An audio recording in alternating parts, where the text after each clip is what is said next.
Տիկին Ավանեսյանը անդրադառնանք տեղի ունեցած այսպես ասած ֆայլերից ԿՊ-ի ներքին ընտրությանը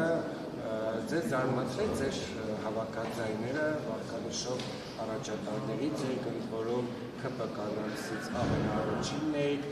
նաև վերքի շրջանակներում ասում են ինչպես է դա ստացվել, տեղափոխության ակտիվ մասնակցություն չի ունեցել, բայց նրանք ովքեր 2018-ից այդ իրադարձությունների մեջ են եղել, ավելի քիչ ձայն ստացել, ինչով եք պայմանավորվում։ Նախ ես ասեմ, որ 2018 թվականին ես շատ ակտիվ մասնակցություն ունեցել եմ, սկսած 2007 թվականից է իմ քաղաքական եւ քաղաքացիական գործունեություն է եղել եւ երկրորդը իհարկե ցանկացած ընտրության արդյունք եւ նման մրցակցային ընտրության արդյունքները